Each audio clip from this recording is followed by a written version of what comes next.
अल्लू अर्जुन की pan movie है पुष्पा, जो कि अभी तक की सब में धमाकेदार मूवी में से एक है।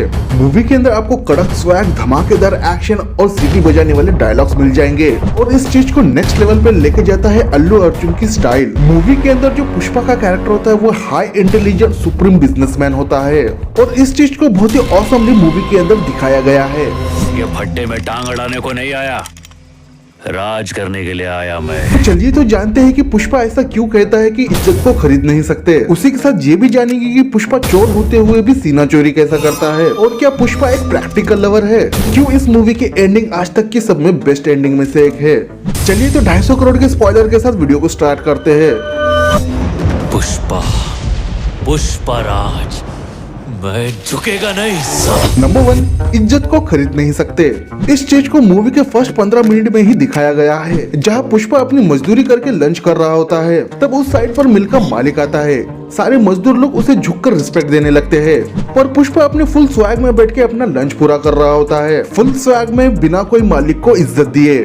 और ये बात जब ओनर नोटिस करता है तो उसे ये बात बिल्कुल भी अच्छी नहीं लगती और ओनर फुल गर्म हो जाता है मैनेजर पर। फिर मैनेजर आता है पुष्पा के पास और उसे कहता है कि तू मालिक की इज्जत क्यों नहीं कर रहा है। तो यहाँ पे पुष्पा सीधे सीधे मैनेजर से कहता है कि मैं यहाँ पे काम करने के पैसे लेता हूँ, ना कि इज्जत करने के। अगर मेरे काम में कोई खराबी है तो मुझे बोलो, ये इज्जत की बात मत करो। अब ये बात सुनकर मैनेजर की पूरी तरह से फट जाती है। अब पुष्पा का जो नेचर होता है वो ऐसा होता है कि वो कभी किसी के सामने नहीं झुकता और बाद में पुष्पा अपने मजदूरी के पैसे लेता है और वहाँ से चले जाता है काम छोड़कर। पर जाने से पहले पुष्पा मैनेजर को अपने मजदूरी के हिस्से से 100 रुपए देता है और मैनेजर से कहता है कि ये पैसे अपने मालिक को देना और उसे कहना कि इस पैसे से इज्जत खरीद ले। ये कड़क डायलॉग सुनते ही बॉडी पर कांटे आ जाते हैं और इस बात से पुष्पा ने ये तो साबित ही कर दिया है कि इज्जत को पैसे से बिल्कुल भी खरीदा नहीं जा सकता। नंबर 2, चोरी, ऊपर से सीना चोरी। पुष्पा जब जंगल में चंदन काटने जाता है और वो अकेला तो नहीं जाता, उसके साथ बहुत सारे आदमी भी होते हैं। तब उस जंगल में पुलिस वाले आने ही वाले होते हैं और ये बात जब सभी आदमियों को पता चलती है तो उनकी फटके लाल हो जाती है और वो सारा का सारा माल छोड़ के भागने वाले होते हैं। और पुष्पा सभी लोगों को हिम्मत देके रोक लेता है और अपने मेहनत से काटे हुए माल को पुलिस आने से पहले ही छुपा देता है। पर बात यही नहीं खत्म होती। चोर की सीना चोरी तब शुरू होती है जब असली में पुलिस वाले आते हैं। पहले तो पुलिस वाले आते हैं और कैजुअली धमकाते हैं और एक पुलिस वाला तो पुष्पा की कॉलर भी पकड़ लेता है और पुष्पा डायरेक्टली उस पुलिस वाले से कहता है कि आप जो पकड़ने आए हैं वो पकड़ो, जो मिला वो नहीं। भाई यहाँ पे तो पुलिस का ही कट गया। पर सीना चोरी तब होती है जब पुष्पा कहता है कि आपकी इज्जत करते हैं इसलिए माल को छुपा के रखा है, वरना आपके सामने से लेके जाते। भाई इसी ही कहते हैं चोरी, ऊपर से सीना चोरी। क्योंकि पुलिस वालों को वहाँ पर कुछ नहीं मिला इसलिए उन्हें खाली हाथ लौटना पड़ा और पुलिस वाले ये बात जानते भी थे कि पुष्पा ने माल को छुपाया है। पर पुष्पा और माल दोनों एक साथ मिलना इम्पॉसिबल था पूरी मूवी के अंदर और इस चीज को मूवी के अंदर बहुत ही ड्रामेटिकली दिखाया गया है। एक बार तो होता ऐसा है कि पुलिस के हाथ में चंदन ना लगे इसलिए पुष्पा पूरे के पूरे चंदन फेंक देता है नदी के अंदर, पर पुलिस के हाथ में एक लकड़ी भी नहीं लगने देता। दुनिया ने आपके हाथ में पिस्तौल दिए और मेरे हाथ में कुल्हाड़ी। Number 3, practical lover. पुष्पा जब श्रीवल्ली को फर्स्ट टाइम देखता है उसी टाइम पे वो उसका जबरा फैन हो जाता है, पर वो हम सभी की तरह सीधे सीधे जाके बात नहीं करता। ऊपर से पुष्पा का फ्रेंड उसकी बची बचाई इज्जत भी डुबा देता है श्रीवल्ली को पैसे देकर। पर जब श्रीवल्ली के बाप को जॉली रेड्डी उठा लेता है, क्योंकि जॉली रेड्डी ठरकी था इसलिए वो डायरेक्ट कहता है श्रीवल्ली से अगर तुझे तेरा बाप चाहिए तो तुझे रात को आना होगा।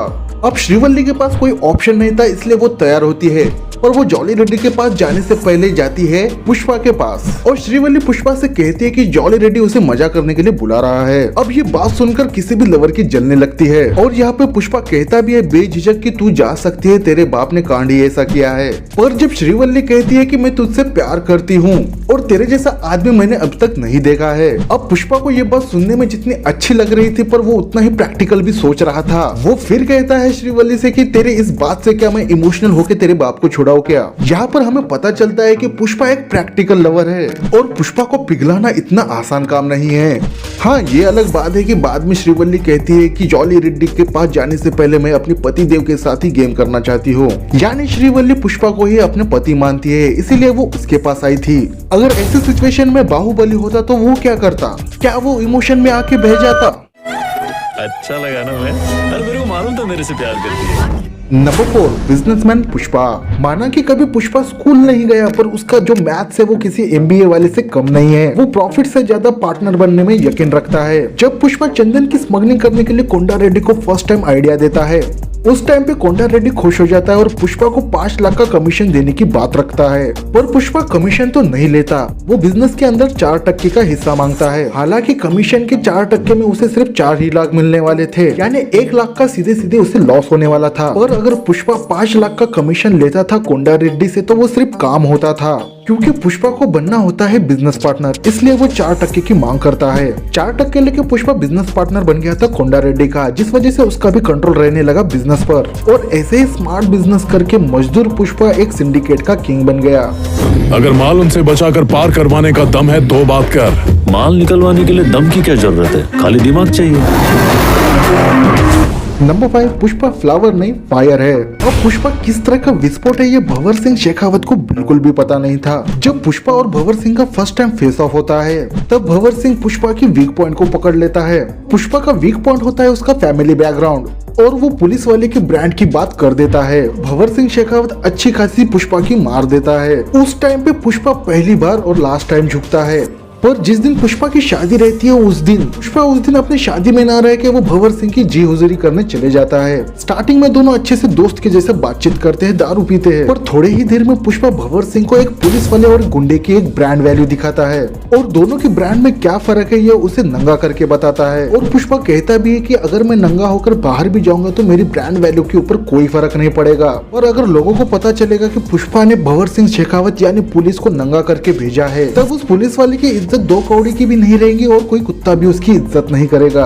और लिटरली इस सीन को मूवी के अंदर दिखाया भी गया है, जहाँ पर पुष्पा जब नंगा होकर जाता है उसके शादी में, तब उसके नाम पे या उसके इज्जत पे कोई फर्क नहीं गिरता, यानी उसकी ब्रांड वैल्यू अभी भी टिकी हुई है। पर जब भंवर सिंह शेखावत जाता है नंगा होकर अपने घर, तब उसका खुद का कुत्ता ही उसे पहचानता नहीं है, यानी उसकी इज्जत कुत्ता भी नहीं करता। और यही पे हमें पुष्पा के ब्रांड की ताकत पता चलती है। और भंवर सिंह शेखावत को भी ये पता चलता है कि पुष्पा फ्लावर नहीं फायर है। पुष्पा नाम सुन के फ्लावर समझे क्या, फायर है मैं। और इस मूवी की एंडिंग आज तक की सब में बेस्ट एंडिंग में से एक है। तो इससे तो यही पता चलता है कि पुष्पा कितना स्मार्ट, इंटेलिजेंट और डेंजरस है। तो ये था पुष्पा मूवी का एक्सप्लेनेशन। तो अगर आपको वीडियो अच्छी लगी तो लाइक करें, मजा आया तो शेयर करें, और चैनल पे पहली बार है तो चैनल को सब्सक्राइब करना बिल्कुल भी ना भूले। मैं मिलता हूँ किसी नए वीडियो के साथ। Take care, goodbye. Pushpa, Pushpa Raj, मैं झुकेगा नहीं।